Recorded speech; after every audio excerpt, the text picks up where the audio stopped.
Be me, 27 years old. Always believed the world was fair. Thought hard work would give everything back. My boyfriend was 30 at the time. An IT guy, a little reserved, but kind. Always helped his parents whenever they needed. Loved to play guitar in quiet evenings. When I felt sad, he lifted me up. He was light in my darkest moments. And I trusted life would be kind to him. But I was wrong, painfully wrong. It started at his job slowly. At first just small signs, nothing huge. Colleagues spoke less when he was around. Conversations paused the moment he entered rooms. Smiles grew thinner, glances turned away quickly. I asked him what was really happening. He shrugged, forcing a weak little smile. Maybe I just don't fit in anymore. My chest tightened hearing him say that. Because I knew how hard he worked. He gave his heart to every project. Yet somehow the walls were closing in. I wanted to fight for him, scream. But all I could do was listen, hoping things would turn back around soon. Instead, every day, he grew quieter inside. Then came the first real blow at work. They denied him the yearly bonus completely. No reason given, no feedback, just silence. Others around him celebrated their extra pay. He smiled faintly, clapped for them, said nothing. But I saw the hurt sitting in his eyes. He came home later that night quieter. Sat on the couch, staring at the floorboards. His hands fidgeted, twisting at his sleeves nervously. I asked, "Are you okay, love?" softly. He forced a laugh, said, "Yeah, just tired." But his laugh didn't sound like him anymore. A week's passed, and it only got worse. Meeting invites stopped landing in his inbox. Colleagues started holding lunches without telling him. I watched him slip further into silence daily. He still kissed me goodnight each evening, though, as if trying to prove nothing had changed. But behind those kisses was growing emptiness, and I couldn't shake the fear it would swallow him. The day came when his contract expired suddenly. No meeting, no explanation, just a cold email. "We have decided not to renew your position." That was it, no reason attached at all. He read it 3 times before showing me. His lips trembled, but his voice stayed flat. "Guess I wasn't worth keeping," he whispered quietly. My heart broke hearing him say those words. I told him they didn't deserve his talent. That he was brilliant, hardworking, kind to everyone. But he only stared at the wall blankly. For days he searched job boards desperately. Sent out resumes, cover letters, everything he could. A week passed, then 2, then a month. Not one single reply came back to him. Slowly, his spark began fading before my eyes. He stopped playing guitar in the evenings.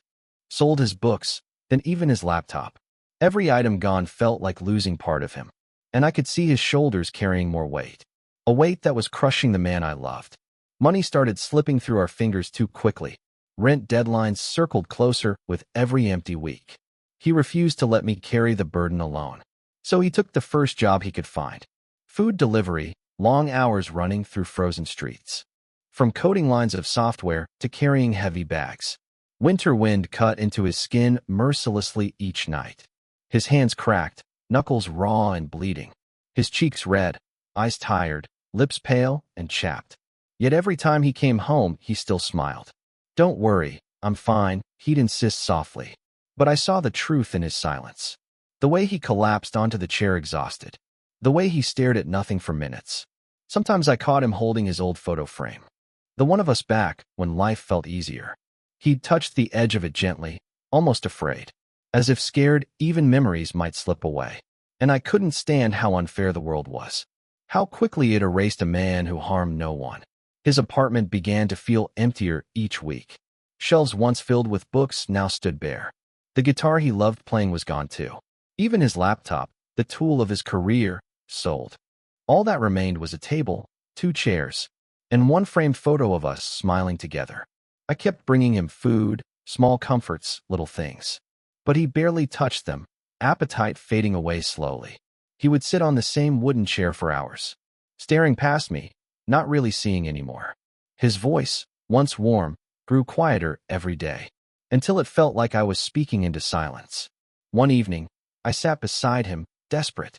I asked gently, "What's happening to you?" His lips trembled before he whispered the words. "It's like I've been erased. I'm no one now." My chest tightened as tears filled my eyes. I wrapped my arms around him tightly, fiercely. But deep inside I wondered in fear and anger. How could life strip so much from someone so good? That night, I couldn't sleep at all. His words echoed through my head relentlessly. I'm no one now, like a haunting truth. I lay awake listening to his shallow breaths, wondering how much more he could take. He had given so much of himself to others, to his parents, to his work, even to strangers. Always the one who offered help first. And now, when he needed it most, the world had turned its back completely on him.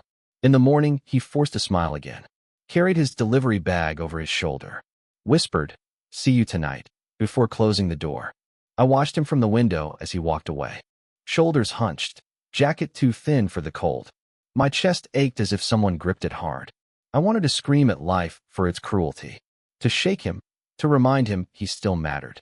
But all I could do was stand there helplessly and pray he wouldn't lose what little strength he had left.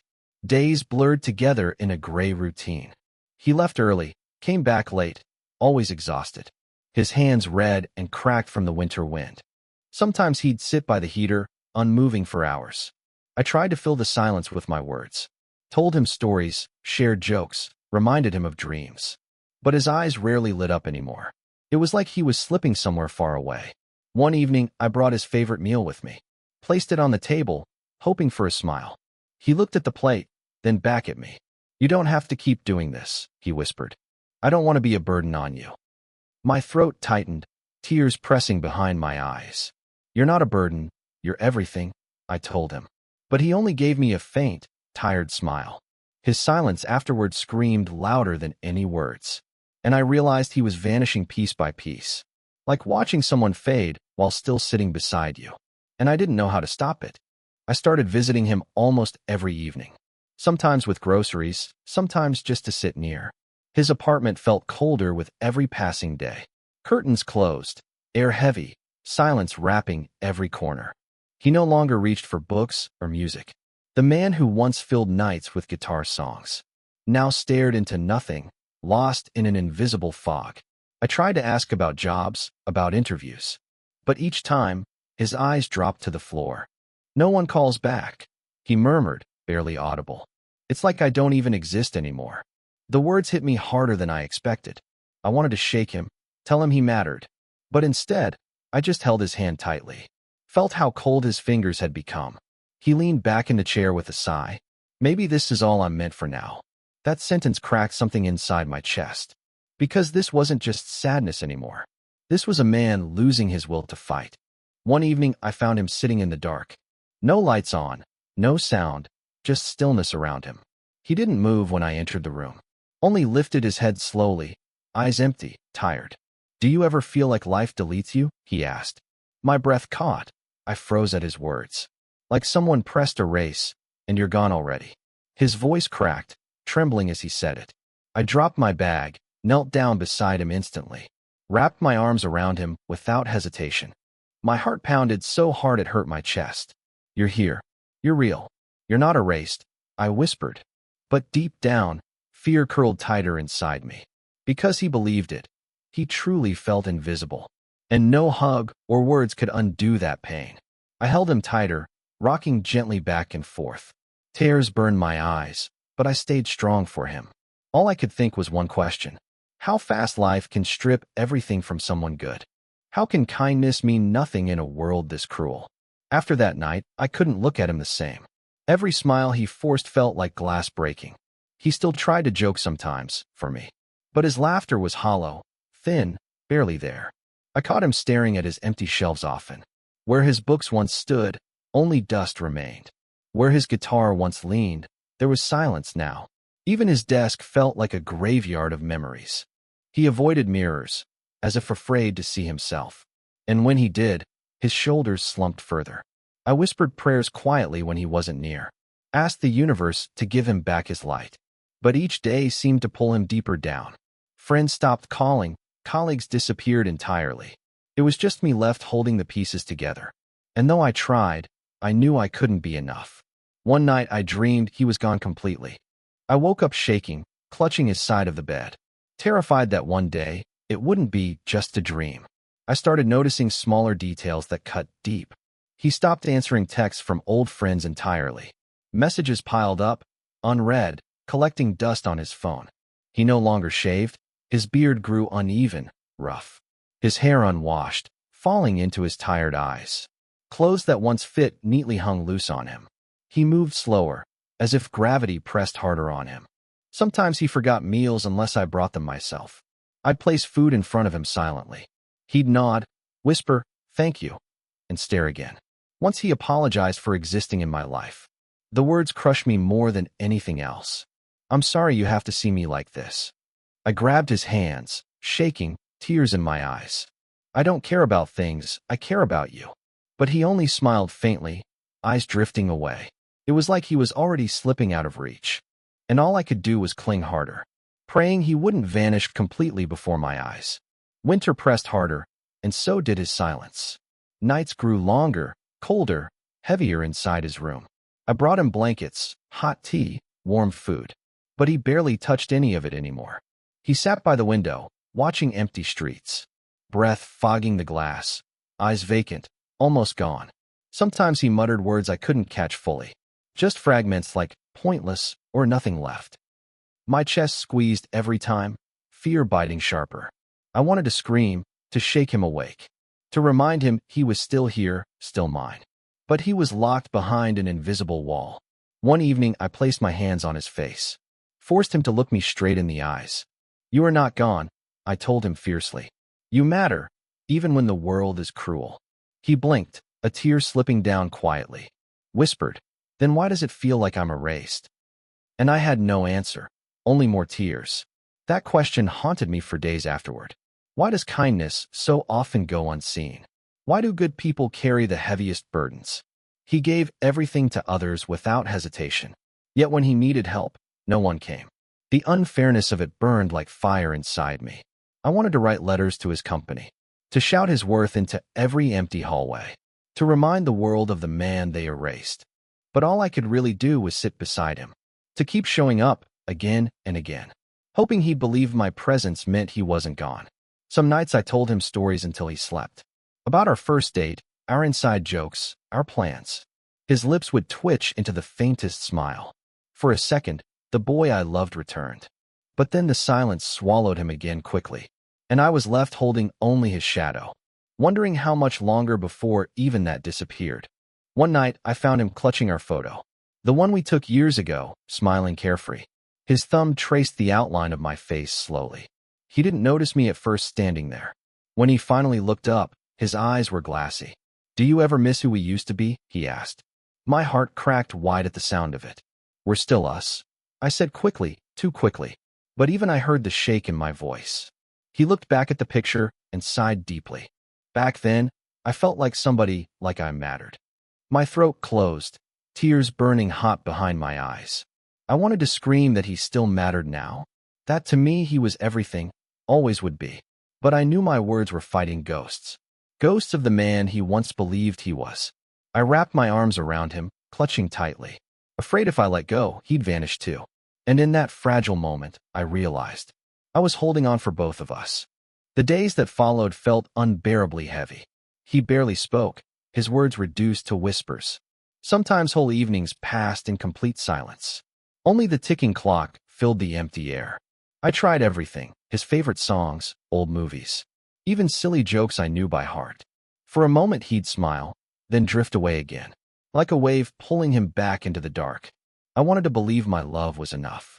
But love felt powerless against the weight he carried. He came home one night soaked in rain, delivery bag dripping, hands red from cold. He dropped it on the floor, sat heavily. "I don't recognize myself anymore," he murmured, his voice hollow, eyes fixed on the ground. My chest ached with helplessness I couldn't shake. I sat beside him, resting my head on his shoulder. Whispered, "Even if you don't see you, I still do." He didn't answer, but a single tear slid down, and I held him tighter, praying it wasn't too late. Winter deepened, and so did the silence. The city buzzed with lights, holidays, noise. But his world stayed dim, curtains drawn tight. I watched him shrink further into himself daily. He no longer looked people in the eyes. Even with me, his gaze often slipped away. His hands trembled when he held a glass. His shoulders sagged as if carrying invisible stones. I begged him to talk to me sometimes. "Please, tell me what's inside your head." But he only shook his head slowly, whispering, "You wouldn't understand. It's just emptiness." That word cut deeper than any blade could. Emptiness. That's what he thought he was now. I wanted to fill it, pour light into him. But the cracks seemed too wide, endless inside. So I stayed, holding his hand in silence. Because sometimes silence was all he had left. And I refused to let him sit in it alone. One evening, I found him outside on the balcony. Cold air biting, snow gathering on the railing. He sat there hunched, staring into the night. His breath fogged in small, uneven clouds. "You'll freeze out here," I whispered softly. He didn't turn, just muttered, "Does it matter?" My stomach twisted hard at those quiet words. I stepped closer, wrapping a blanket around his shoulders. "It matters to me," I said firmly, trembling inside. For a moment, he leaned into the warmth. But then his voice cracked, barely audible. "I feel like I disappeared a long time ago." My chest ached, tears pushing against my eyes. I wanted to drag him back into the light, to remind him he was still here, still loved. Instead, I crouched beside him, holding his hand tight. "You're not gone. I can see you," I whispered. And in that fragile moment, he closed his eyes, letting himself lean on me, just for a while. After that night, I couldn't leave him alone. Every silence felt heavier, every pause frightening. I watched his steps, his expressions, every small detail, searching for signs that he was slipping further away. I cooked his favorite meals though he barely ate. I filled his room with soft light and warmth. But the shadows in his eyes stayed the same. Sometimes he apologized just for existing near me. "I'm sorry you have to see me like this." My throat closed every time those words left him. Because he didn't see the man I saw. The one who had given me laughter, music, love. Now he saw only emptiness staring back at him. One night, I asked, voice trembling with fear, "Do you ever think about not being here anymore?" His silence was answer enough, louder than words. I reached across, grabbed his hand tightly. "If the world can't see you, I still can." And I prayed desperately those words would anchor him. Days turned into weeks, and still no change. He searched for work, but doors stayed closed. Rejections piled up like bricks on his back. Even interviews never came, only silence in return. His shoulders sagged lower with each unanswered email. I saw the fight draining from his eyes slowly. The man who once dreamed of building things now barely believed he was worth existing at all. I sat beside him one evening in silence, watching him trace circles on the table absently. "Do you remember when you played guitar for me?" I asked softly, trying to reach that part of him. He smiled faintly, but it didn't last long. "That was another life," he said quietly. My chest broke at the sound of those words. Because he believed the best parts of him were gone. I wanted to scream that they were still here, but all I could do was hold him closer and hope he could borrow some strength from me. The hardest part was watching his light fade slowly. Not in one moment, but piece by piece daily. The sparkle in his eyes grew weaker each time. His laughter, once rare but genuine, disappeared completely. Even the way he walked felt heavier, slower. Like every step cost him more than he had. I tried to keep hope alive between us. Suggested walks, movies, even silly games at home. Sometimes he agreed, but his smile never reached. He moved like a shadow, just going through motions. One evening, he whispered something that froze me. "I don't think the world notices when I'm gone." My stomach dropped. Tears welled instantly in my eyes. I grabbed his face, forced him to look at me. I'd notice every second without you." He blinked, eyes wet but still clouded with doubt. And I realized love alone might not save him. But I wasn't going to let him slip away. Not without fighting for the man I loved. That night, I lay awake beside him, listening to his shallow breaths in the dark. My heart ached with fear and helplessness. I thought about the man he used to be, full of warmth, quiet humor, gentle kindness. And now, reduced to silence, to broken whispers, I realized how fragile everything truly is. How quickly the world can take it all away. One lost job, one closed door after another, and a good man is left in pieces. I pressed my forehead against his shoulder softly, whispered promises he couldn't even hear in sleep. "I'll stay. I'll fight this with you. You're not gone." Tears soaked my pillow, but I kept holding him. Because if he couldn't believe in himself anymore, then I would believe enough for both of us. Even if the world erased his name completely, he would never disappear from my heart. Not as long as I was here to remind him. That winter changed how I saw everything. Success, failure, worth, all fragile illusions sometimes. He hadn't done anything wrong, hadn't hurt anyone. Yet life still stripped him bare without reason. And I watched a kind, gentle man lose almost everything. But through it all, I stayed beside him. Because love isn't only about bright days. It's about holding someone in their darkest nights. Reminding them they still exist, they still matter. Even when the world turns its back cruelly. I don't know what tomorrow will bring for us. But I know one thing with certainty. He will never be invisible as long as I'm here. And I will keep saying it until he believes again. Now I want to ask you honestly. Have you ever seen a good person lose everything? Did it break you the way it broke me? Share your thoughts in the comments below. And if this story touched you, please leave a like. So I know I'm not alone in feeling this.